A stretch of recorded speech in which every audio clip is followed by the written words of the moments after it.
Bueno, pues buenas noches a todos en esta noche fría, pero de intenso calor humano, ¿verdad?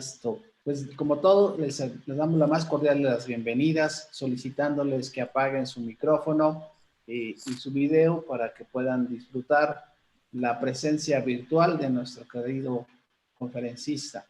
Entonces, tendremos las preguntas y comentarios, que supongo que habrá muchas cosas que tengamos que platicar. La voz de nuestra secretaria, la doctora Patricia Martínez Pérez, y por supuesto los asuntos generales. ¿Cómo presentar a Sergio? La verdad, pues es complejo y lo van a ver por qué. Porque miren, pues es egresado de la Facultad de Medicina con un posgrado en el Centro Médico del 20 de noviembre del ISSSTE, y además, pues no quedarse quieto, nunca se quedó quieto.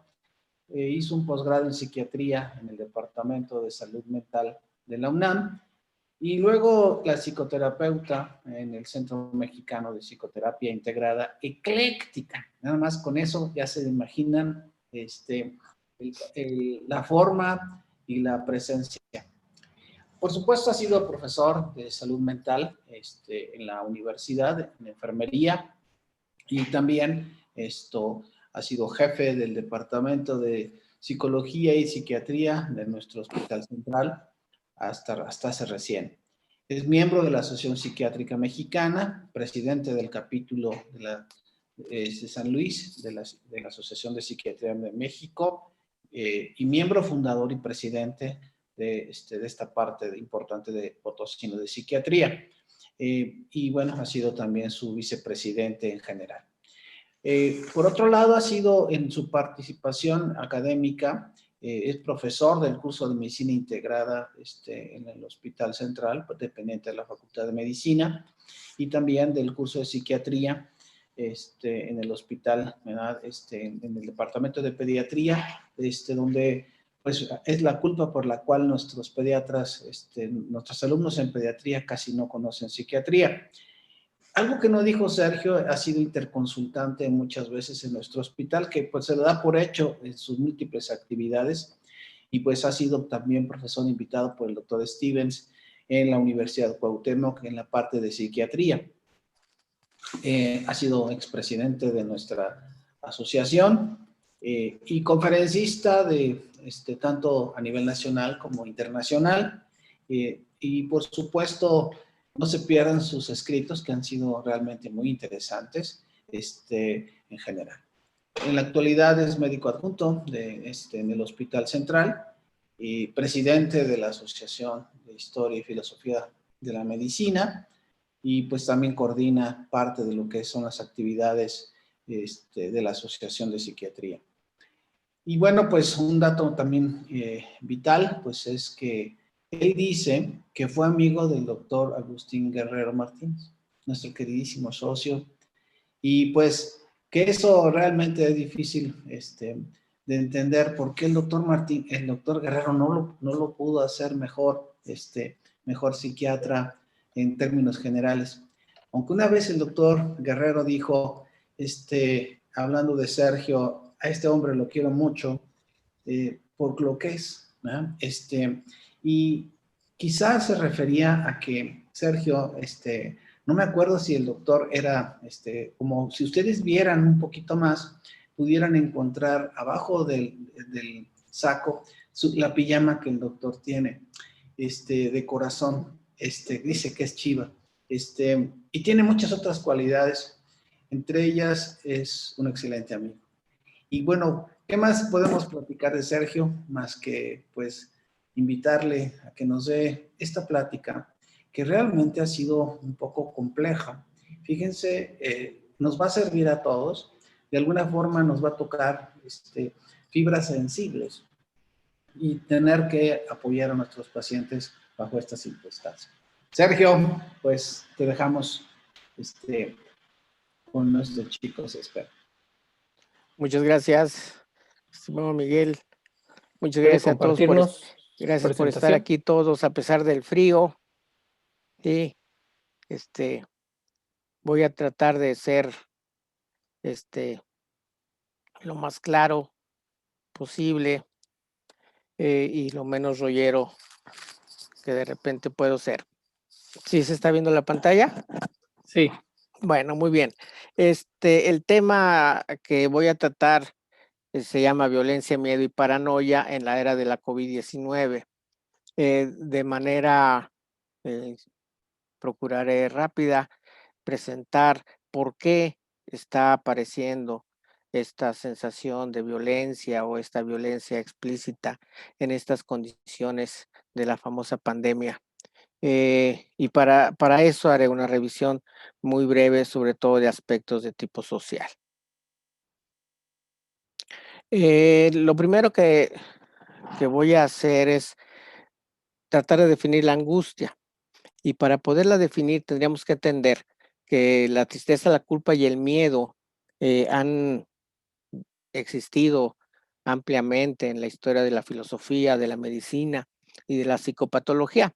Y de forma sistemática ha habido muchos esfuerzos por delimitar y especificar la naturaleza, insisto, de la tristeza, de la culpa y el miedo. Sin embargo, lo que es la angustia como tema médico y más tarde psicopatológico, esa tiene una aparición más reciente. Eh, los, ah, Uno de los filósofos que abordó de manera más precisa y muy interesante el asunto de la angustia fue Soren Kierkegaard, ¿sí? Él dijo que la angustia siempre estará relacionada o referida al futuro en cuanto ella involucre lo posible. Esto es, eh, no nos podemos angustiar, dice ahí, por una angustia pasada. Si me angustio por una angustia pasada, quiere decir que no la he manejado adecuadamente y lo que temo es que vuelva a ocurrir. Por eso dice, si me angustio por una desgracia pasada, no es precisamente en cuanto a pasada, sino en cuanto a que pueda repetirse, es decir, hacerse futura. Por eso él insiste en que la angustia es referida al futuro. Cuando la angustia o un hecho pasado nos atormenta, es porque tememos que reaparezca o alguna consecuencia. Si no tenemos esta sensación de que un hecho pasado nos angustie, ya más bien sería remordimiento o culpa, ¿sí? También menciona él que la angustia es una experiencia exclusivamente humana. No existe la angustia, según Kierkegaard, en ninguna otra especie más que en la humana. Inclusive él dice que el ser humano no podría angustiarse si fuera una bestia o un ángel. Y él utiliza estas dos palabras.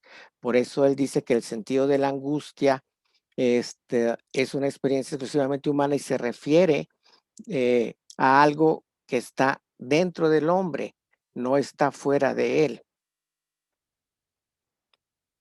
Siguiendo el pensamiento de Kierkegaard, tenemos a Karl Jaspers. Karl Jaspers era un psiquiatra y un filósofo alemán que tuvo gran influencia obviamente en la filosofía, en la psiquiatría y también en la teología. Para nosotros como psiquiatras es un personaje muy importante porque él trata de renovar la psicopatología, allá dice por los años de 1913, y él se preguntaba sobre las relaciones que existían entre la filosofía y la psicopatología. Y hablando, decía que en toda ciencia viva la filosofía es eficaz, que la ciencia sin filosofía no es fecunda, no es verídica, sino que solo puede ser exacta. Y a mí me parece muy interesante este concepto porque mucho hemos hablado de la pérdida de valores eh, o de sentido en el campo de la medicina. Y esto tendría que ver, según mi opinión, en ese desprendimiento que hemos tenido como médicos de los aspectos filosóficos, de manera que hemos abundado más en la tecnología y todo este asunto, de manera que nos vamos volviendo más robots que otra cosa. Dice Jaspers que la filosofía crea el espacio en el cual tiene lugar todo saber, ¿sí?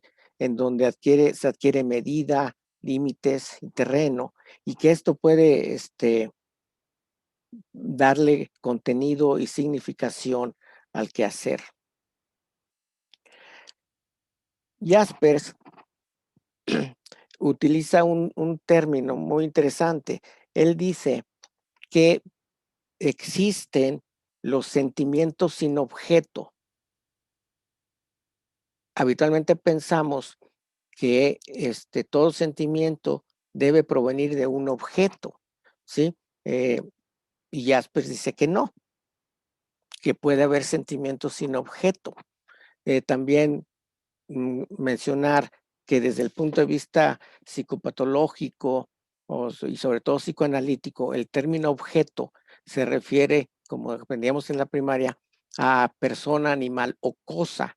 No, cuando hablan de objeto, no se refiere a un objeto tal cual, sino puede ser una persona, la imagen de una persona, etcétera. Entonces él hace una distinción, ¿sí? Hablando de este sentimiento sin objeto, y separa la angustia del miedo.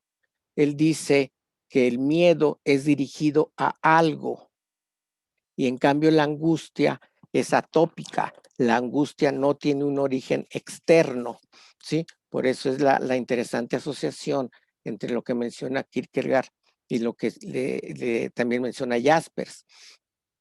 Este asunto no solo queda en el aspecto filosófico o psiquiátrico. Decía yo hace rato que el aspecto psicoanalítico Freud retoma los conceptos de Kierkegaard y de Jaspers.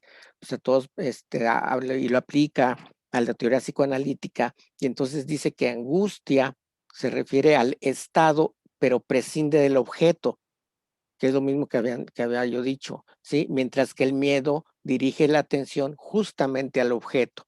Insistir que objeto, desde el punto de vista psicoanalítico, se refiere a una persona, a la imagen que podemos tener de una persona o a un objeto material directo. Entonces el término objeto tiene un significado muy específico desde el punto de vista psicoanalítico. Entonces, ¿cómo es que surge la violencia? ¿Sí? Bueno, la violencia es un problema tanto que involucra reflexiones de tipo teórica, investigaciones empíricas, y que tiene que ver con la vida cotidiana de todas las personas, que estamos expuestos a amenazas y a riesgos que pueden vulnerar la integridad personal y su tranquilidad mental. Habría muchas preguntas que hacerse. Aquí solo menciono estas. ¿Por qué algunas prácticas son consideradas violentas? ¿Qué es lo que las convierte en tales? ¿Cuáles son sus raíces o sus condicionamientos? Y algo que menciona un señor de apellido Safransky, que dice que la angustia, la violencia, puede confrontarnos con el mal. Él dice que la violencia tiene que ver al drama de la libertad humana, que la violencia es consecuencia de nuestra propia libertad. Dice que es como un agujero negro en nuestra existencia y que tenemos conciencia, el ser humano tiene conciencia de lo que es, de que puede elegir la crueldad o puede cambiarla por algo más útil o más sano, pero que finalmente es una confrontación con el mal producto de nuestra propia libertad. Algunos hablan de libre albedrío. Definiciones sobre la violencia hay muchas. Solo voy a utilizar esta que se estableció en el 2002, donde dice que La violencia es el uso deliberado de la fuerza física o el poder, ya sea en grado de amenaza o efectivo, contra uno mismo, contra otra persona, contra un grupo o una comunidad, y que cause o tenga muchas posibilidades de provocar lesiones, muerte, daños psicológicos, trastornos del desarrollo o privaciones.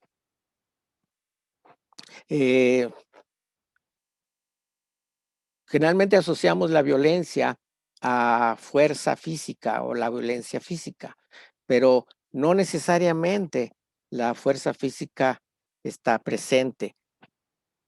La violencia puede ser a través de expresiones verbales, como pueden ser gritos, eh, el uso de términos discriminatorios, órdenes o mandatos muy rígidos. También puede ser la violencia manifestada a través de gestos, como pueden ser señales con los dedos, con las manos, una mirada escrutadora, una mirada, decimos por ahí, inquisidora. Es una forma de violentar también. Las posturas corporales, una postura altiva, una postura rígida, ¿sí? Y generalmente se utilizan para infundir miedo o temor en otras personas. Un aspecto importante también para cuando hablamos de violencia son las experiencias subjetivas. Esto es, puede haber actitudes o acciones que no son violentas por sí mismas, pero el sujeto que recibe esta acción, esta palabra, sí la percibe como violenta, y esto tendría que ver con sus experiencias propias, con sus experiencias subjetivas. Por eso a veces uno puede decir, pues es que yo no dije nada y te enojaste, o el grupo se enojó, y aunque no parece, yo no quise ser violento, ¿sí? Pero es la experiencia subjetiva de la persona que le da el calificativo de violenta a una frase o a una acción, ¿sí? Entonces, la violencia es un ejercicio de fuerza de un ser humano en contra de otro, o de un grupo social en contra de otro, pero también de una relación social en la que un agente individual o grupo afecta psicológicamente a otros grupos, insisto, a través de prácticas que pueden ser verbales, corporales, gestuales, ¿sí? Y que no necesariamente deben acompañarse del uso de la fuerza física, aunque sí puede hacer uso de ellas. Por eso puede ser tan contrastante aparentemente que dos grupos sociales, digamos así, dos culturas tan diferentes puedan percibir la violencia de igual manera. Voy a tratar de abordar la violencia desde estos 4 puntos de vista: el antropológico, el sociológico, el psicológico y el biológico. Para poder abordar la violencia desde el punto de vista cultural, es necesario el abordaje que nos da la antropología cultural. Para esto tenemos que entender que la cultura es en esencia humana, ¿sí? Solo los seres humanos podemos tener el concepto de cultura. La cultura serían las tradiciones, las costumbres que son transmitidas a través del aprendizaje y rigen las creencias o el comportamiento de las personas que están expuestas a estas culturas, y solamente en esos ámbitos pueden ser entendidas o aceptadas dichas tradiciones y costumbres. Para poder también comprender este asunto cultural, habría que abordar que el ser humano es un animal simbólico. Esto es, la vida social está siempre organizada en términos de símbolos, símbolos que necesitamos comprender su significado para poder entender lo que a esa organización o a ese grupo social le corresponde. me pongo una imagen de un sacrificio humano y recordamos perfectamente el gran choque que hubo con la llegada de los españoles a nuestro país y cómo la diferente, o la diferente forma de entender lo que es un sacrificio humano les hizo parecer o pensar que era algo extremadamente cruel. Pero, insisto, en el contexto de la cultura prehispánica no tenía ese sentido. ¿Por qué? Porque todo es simbólico. En una sociedad, los símbolos son los que le dan los, valor, los que legitiman, los que alientan todo este tipo de acciones, en este caso violentas. Parte de esta concepción social nos llevaría a pensar en lo que comentó Robert Merton y Emil Durkheim, de los, digamos así, los fundadores de lo que es la sociología actual. Ellos utilizaban un término que es el de anomia, que es una situación en la cual el vínculo social se rompe, las normas sociales son ignoradas y existe una especie de anarquía social. Esta anomia ocurre cuando las reglas de repente ya no son tan claras, ¿sí? Cuando determinadas áreas de la vida social se ven vulneradas o lastimadas, ¿sí? Y esto da cabida a una gran tensión entre los individuos, ¿sí? Que hace que entren en conflicto con la realidad social. Pensando un poquito en la circunstancia que estamos viviendo, nos cambian las reglas, nos cambian nuestros hábitos, ¿sí? Y entonces nos sentimos desprotegidos, vulnerables, angustiados, aunque no todos llegamos a presentar o manifestar conductas violentas, pero tiene que ver con lo mismo. Nuestro entorno, insisto, nuestras reglas, nuestras condiciones han sido alteradas y por lo tanto tenemos la posibilidad de ponernos o sentirnos ansiosos. El siguiente aspecto que voy a mencionar es el de la psicología social. Durante al menos la primera mitad del siglo XX, el campo de la psicología estuvo dominado, por decirlo así, por el conductismo, cuyo representante tal vez más reconocido por todos nosotros es Frederick Skinner. El conductismo que decía que todo tenía que ver, la conducta tenía que ver solo con el mecanismo lógico del estímulo-respuesta. Y así se vivió durante mucho tiempo este asunto de la psicología, solo estímulo-respuesta. Sin embargo, a mediados del siglo pasado empiezan a surgir personajes que debaten, que rebaten esta idea de que solo somos un patrón de estímulo-respuesta. Entre ellos está Alexander Luria, Lev Vygotsky y Jean Piaget. Sí, hay muchos más, pero tal vez estos sean los personajes que más marcaron la diferencia entre el conductismo y el empezarle a dar importancia a los aspectos psicológicos del ser humano. Ellos establecen fundamentos teóricos, metodológicos que le dan importancia a la vida subjetiva de las personas, que esta vida subjetiva se capta del exterior, pero es a través del lenguaje. Empiezan ellos a darle importancia al lenguaje, ¿sí? Como después lo han hecho algunos otros más, como el lenguaje como esencia del ser humano. Entonces ellos dicen que el exterior es traducido hacia nuestro interior a través del lenguaje y viceversa. A la psicología le interesan los procesos que llevan a la interiorización de las creencias, de los valores, de las opciones, de las formas de ver la vida que nos orientan a tener comportamientos un poco más efectivos. Insisto, nos lleva a la interiorización de todo nuestro entorno y se preocupa la psicología por cómo la violencia pasa a formar, hablando de violencia, cómo la violencia pasa a formar parte de la subjetividad individual.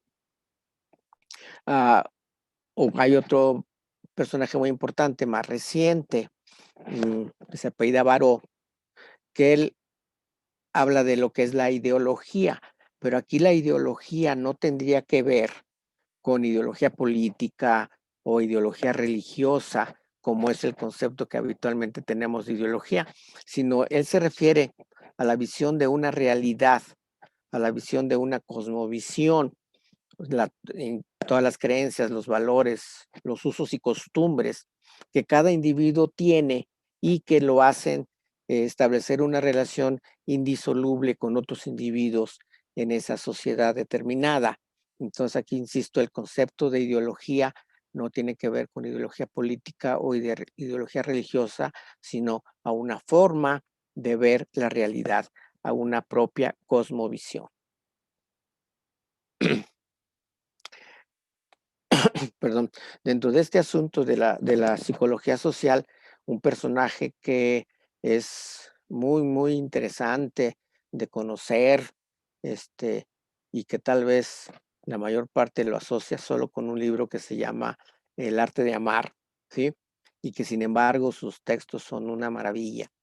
Y este que está aquí en la pantalla tal vez sea uno de los más profundos que él tiene. Eric Fromm, que fue un psicólogo social, eh, psicoanalista, filósofo también, y que en este libro de la anatomía de la destructividad humana menciona este tema, ¿sí? De la violencia, de la destructividad, y él dice que el impulso de vida y el de destrucción no son mutuamente independientes, sino que son inversamente proporcionales. Él dice que cuanto más se ve frustrado el impulso vital en una persona, más fuerte este impulso se dirige hacia la destrucción. Menciona Fromm que cuanto más plenamente se realiza la vida, tanto menor es la fuerza de la destructividad. Y utiliza una frase que, que sintetiza esta idea. Dice que la destructividad es producto de una vida no vivida. O sea, entre más frustrada sea una persona en el aspecto que ustedes quieran, económico, afectivo, de integración social, etcétera, entre más exista esa frustración, mayor será su capacidad destructiva, aunque la persona no se lo proponga. Por eso dice Fromm que la destructividad es producto de una vida no vivida. El abordaje biológico de la violencia tal vez sea con el que estamos más familiarizados los médicos, ¿sí? Que es el aspecto neuropsiquiátrico. Aunque ha habido muchos personajes que han tratado de correlacionar aspectos orgánicos, biológicos, con la violencia. Tal vez uno de los más famosos sea César el Hombroso. ¿Se acuerdan de estas imágenes donde él dice que ciertas características en la fisonomía pueden ayudarnos a determinar quién puede ser violento, quién no puede serlo? De hecho, él utiliza una frase o una descripción que todavía de manera coloquial utilizamos, aquella del delincuente nato, ¿se acuerdan? Sí, y él lo decía en función de las características fisonómicas de las personas. Obviamente esta idea me duró poco y no tuvo mayor impacto en cuanto al el conocimiento de la violencia, pero sí es importante resaltarlo porque, insisto, inclusive muchas frases seguimos utilizándolas de manera cotidiana. Los personajes malvados en las películas casi siempre son los feos, lo cual pues es bastante agresivo para los que estamos en ese grupo, ¿verdad? Entonces, ese fue César Lombroso. Todos sabemos las alteraciones conductuales que pueden ocurrir cuando hay alguna lesión de la corteza prefrontal. Los neurólogos utilizan la frase de que un paciente está frontalizado.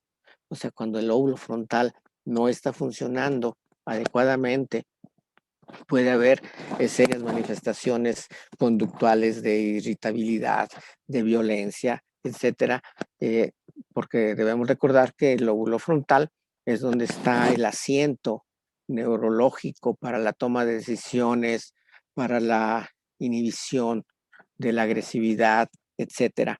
De ahí la importancia cuando este lóbulo no está funcionando adecuadamente.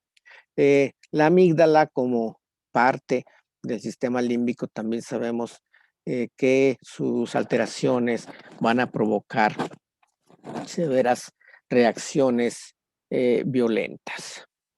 Insisto, este asunto del abordaje biológico tal vez sea con el que estamos más familiarizados.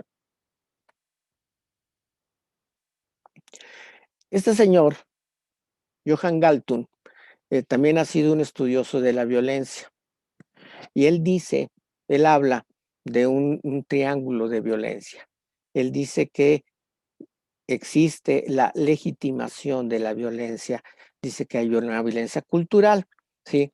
Que legitima, dice legitimación de comportamientos violentos desde la familia, la escuela, la cultura, la religión, etcétera. Y esto puede ser a través de caricaturas, a través de imágenes de televisión, etcétera, sí, de manera que nos vamos acostumbrando, vamos legitimando la violencia, vamos considerándola como inevitable parte de nuestra existencia.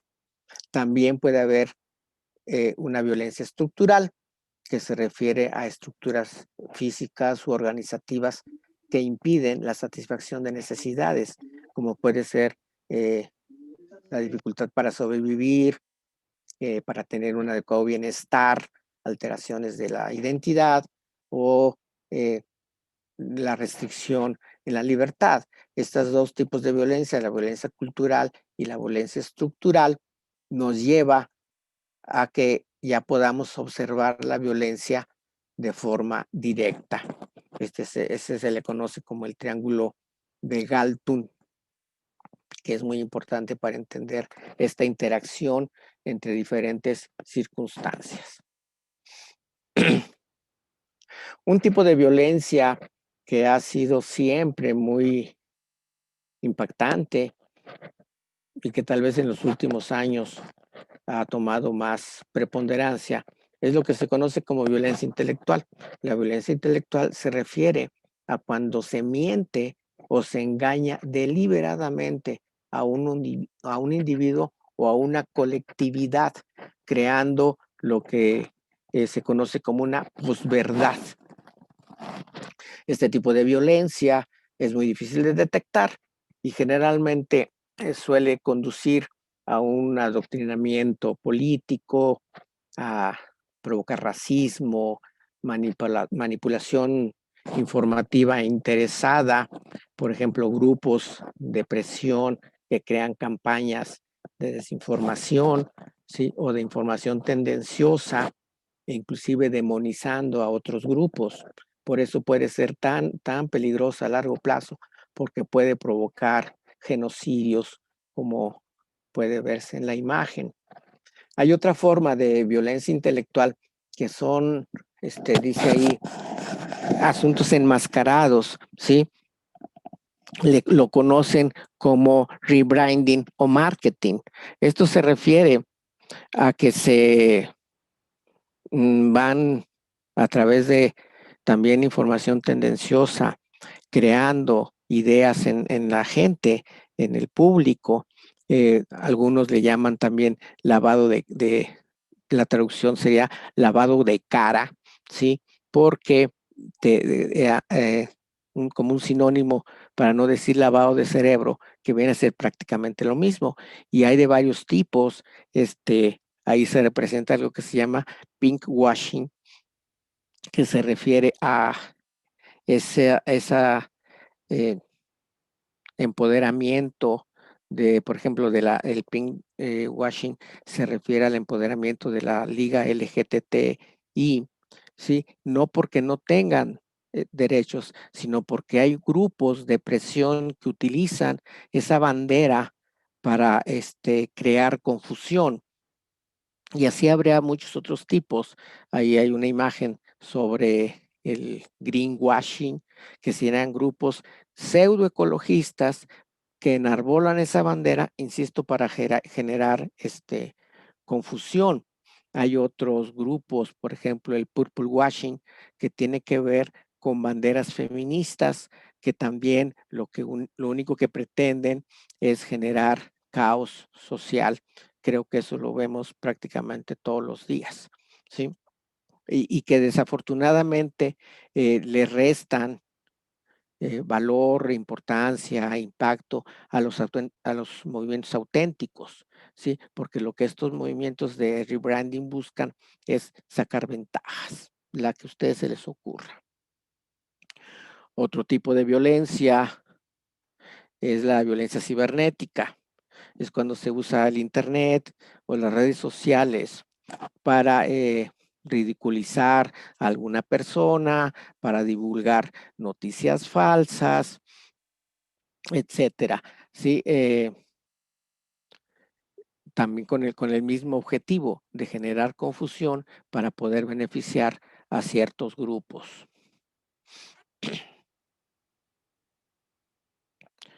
Dice ahí, en la valoración del riesgo psicosocial, un elemento fundamental es la indignación, que es el conjunto de factores que hace que la población se enoje o al menos tenga un cierto grado de desasosiego. Vamos viendo cómo este asunto del manejo social de cierto tipo de información es lo que va generando indignación. Es muy interesante la imagen que está puesta ahí, porque los dos muchachos que están al frente, tienen una leyenda en inglés, ¿sí? Pero la manifestación es en Alemania. En Alemania, en los últimos meses, y en Europa en general, todos lo sabemos, ha habido fuertes campañas para contrarrestar las medidas para el manejo de la pandemia, porque niegan la existencia del virus. Entonces, esta imagen es de una manifestación en Alemania de grupos, digamos así, antivirus, ¿sí? Anti-COVID, y que empezaron a surgir con mucha fuerza, sobre todo en Alemania y en Francia, y vemos las consecuencias de haberse negado a la existencia del problema de salud.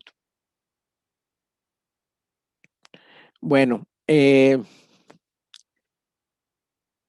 hablando un poquito ya más específicamente de lo que es la COVID y la violencia, debemos considerar que la agresión es una reacción que los seres humanos tenemos a las situaciones que nos enfrentamos. Podemos entender que es una reacción ante el miedo que provoca esta nueva realidad y todo el cambio que se vive en la pandemia por COVID-19. Ya podemos entender ahora sí que es miedo. El miedo es hacia un objeto, en este caso la enfermedad provocada por el virus. La gente dice, reacciona así porque piensa que de esta forma mantiene alejado el virus.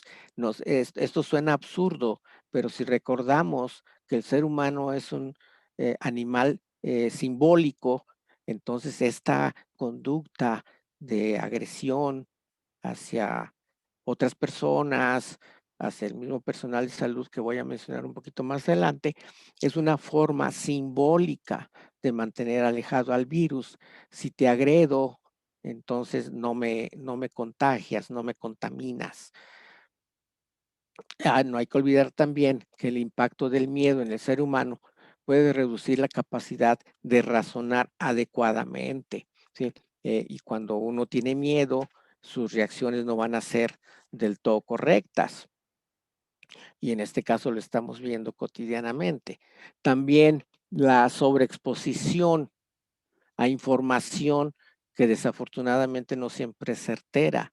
Diariamente a través de las redes sociales, a través de la televisión, recibimos tal cantidad de información que ya no estamos sobreexpuestos y vamos perdiendo la adecuada capacidad para evaluar las circunstancias, perdón, en función de lo que realmente está ocurriendo. Entonces, esta sobreexposición a información no siempre certera genera también mucho miedo. Y lo que es más importante, el miedo se puede contagiar. ¿Sí? Hemos visto cómo comunidades enteras agreden a algunas personas, ¿sí? A algunas instituciones, etcétera, por este miedo. El miedo se puede contagiar. Otro aspecto importante es el estigma, que consiste en discriminar a un grupo específico de personas, a un lugar o a una nación. Eh, en este caso, el estigma asociado a, a la COVID, al coronavirus, está muy relacionado con esa incertidumbre sobre cómo se contagia, sobre cómo evoluciona, sobre qué tratamiento, etcétera, de la premura por tener una vacuna, etcétera. Entonces, como yo a veces comento, todos estamos aprendiendo a qué es esta enfermedad. Realmente el mundo no estaba preparado para esto así de impactante. Entonces, esta falta de conocimiento hace que eh, estigmaticemos más a las personas que pueden padecerlo. El mismo temor a las enfermedades y a la muerte y los chismes fomentan rumores y mitos. Aquí utilizo la palabra mito con, con toda la reserva porque se está refiriendo a verdades falsas o verdades a medias, aunque parezca una redundancia. Este señor, que es conocido como Flaret, que es líder de la Iglesia Ortodoxa Ucraniana, fíjense nada más el comentario que soltó a principios de año. El matrimonio gay es la causa del coronavirus. Así o más estigmatizador este caballero. Eso lo dijo a principios de año. Vale la pena saber que murió en septiembre precisamente de COVID. Entonces no se debe escupir para arriba. La violencia, insisto, eso está ocurriendo de manera global en todas las sociedades. De manera muy respetuosa voy a únicamente circunscribirme a lo que hemos visto como de violencia contra el sector salud. Este es un informe que fue publicado el 20 de agosto, donde por la Cruz Roja Internacional, y dice que se han documentado en ese momento, documentado nada más, no de que exista sospecha, no, casos documentados, 611 casos en el mundo. Parecen pocos y probablemente lo sean, pero estamos hablando de cifras corroboradas. De esos 611 casos, 74 han ocurrido en México y son 126 las personas, quienes han sido afectados. De ellos, 79 enfermeras, 35 médicos, 3 elementos de la Cruz Roja, 5 hospitales y 4 ambulancias. Han ocurrido en 22 de las 32 entidades federativas, 5 en el Estado de México, Oaxaca y Veracruz, 4 en Sinaloa y Yucatán, 3 en Querétaro y Guerrero, 2 en Michoacán, Morelos, Sonora, Durango y San Luis Potosí, 1 en Chihuahua, en Tabasco, en Tamaulipas, Coahuila, Guanajuato, Nuevo León y Nayarit. ¿Sí? Y como comento, es probable que las cifras reales sean mucho mayores a las reportadas. ¿Cómo se ha visto que han ocurrido estos ataques, esta violencia hacia el personal de salud? Bueno, se ha observado que son los familiares, ¿sí? O los familiares, los responsables los familiares del paciente, pues, son los responsables de la agresión. Y los motivos más sobresalientes fueron quejas relacionadas con la muerte de su paciente, de su pariente, o con el temor a que falleciera.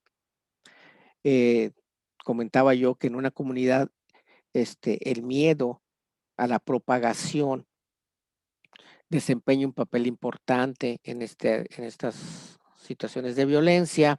Y entre los incidentes contra personas, el 67% tuvo por objetivo al personal de asistencia de salud, el 22.5% a algunos heridos, enfermos, incluidos pacientes de casos sospechosos, y el 5% se ha observado en gente que ha migrado dentro del propio país, por eso dice desplazados internos o refugiados. Esto a mí me parece tremendamente interesante e importante. Todos, cuando, cuando alguien muere, existe toda una serie de rituales que nos permiten empezar a manejar el duelo por la muerte de esa persona a quien queremos. En esta situación que estamos viviendo, sabemos que no ha podido llevarse a cabo los rituales que acostumbramos, los velorios, los entierros, etcétera. Y esto genera mucha angustia, y por lo tanto también te puede llevar a tener reacciones violentas hacia el personal de salud, porque el deudo no tiene la oportunidad frecuentemente ni siquiera de ver el cadáver, le entregan ya nada más las cenizas. Entonces todos los rituales que acostumbramos realizar en estas circunstancias de la muerte no se están viviendo, y por lo tanto genera más desasosiego. Esto es tremendamente interesante. Existen casos en los que el portador sabe que tiene el virus y aún así pone en peligro de contagio a otros. Bueno, esto que hemos visto que ocurre, gente que está enferma y que no lo dice, etcétera, está penado por la ley. Está penado, existe en el Código Federal la legislación correspondiente a la pena para quien deliberadamente contagia a otra o a otras personas. Ahí se establecen las penas. Se supone que si es una enfermedad, por decirlo así, que puede recuperarse, la pena es de 3 meses a 3 años, y cuando son enfermedades en las que no existe una cura, como sería el caso de la infección por el VIH, la pena es de 6 meses a 5 años. Y esta legislación no distingue sobre el trabajo que desempeña el portador. Esto es muy interesante o muy importante. El personal de salud que puede estar enfermo, o que sospecha o se sospecha de estar enfermo y que no toma las medidas precautorias, también puede ser acusado de infectar de manera propositiva. Entonces, no importa que seamos personal de salud, si estamos enfermos y no lo decimos o no mantenemos las reglas de cuidado hacia los demás, podemos hacernos acreedor a un castigo. Ese castigo está tipificado en el Código Federal, en el Código Penal Federal, y en prácticamente todos los códigos penales estatales. Ahí les comento aquí 2 casos que han sido muy publicitados. El primero es de este youtuber de origen colombiano o venezolano, se me fue ahorita, que inclusive sabiendo que estaba enfermo, fue a un centro comercial y se grabó y estuvo haciendo todo un espectáculo como buen youtuber, y luego lo publicó, como dicen los jóvenes, lo subió a la red y pues se armó un desbarajuste con esta persona. Al lado derecho hay otro youtuber ucraniano que también hizo mofa de la enfermedad y que murió hace aproximadamente 2 semanas precisamente de COVID.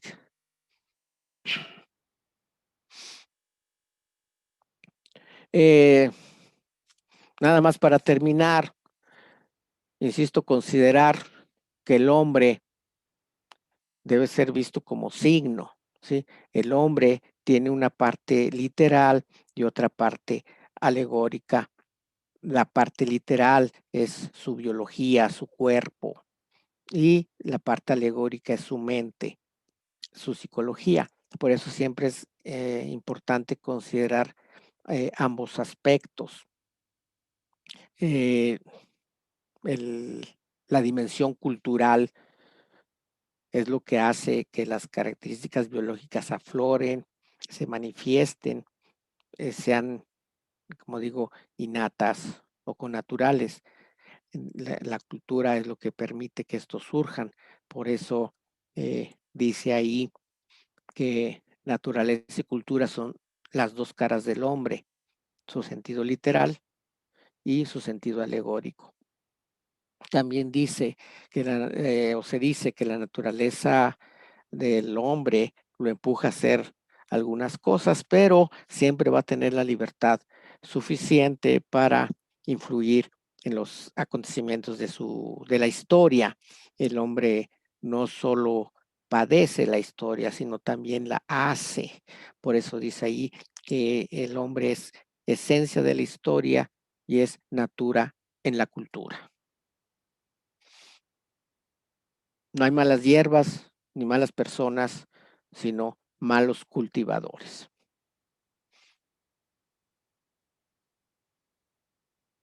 Les dejo 2 frases de Eric Fromm y les digo, un tipazo, un personaje que escribió cosas muy, muy fregonas, altamente recomendable para todos.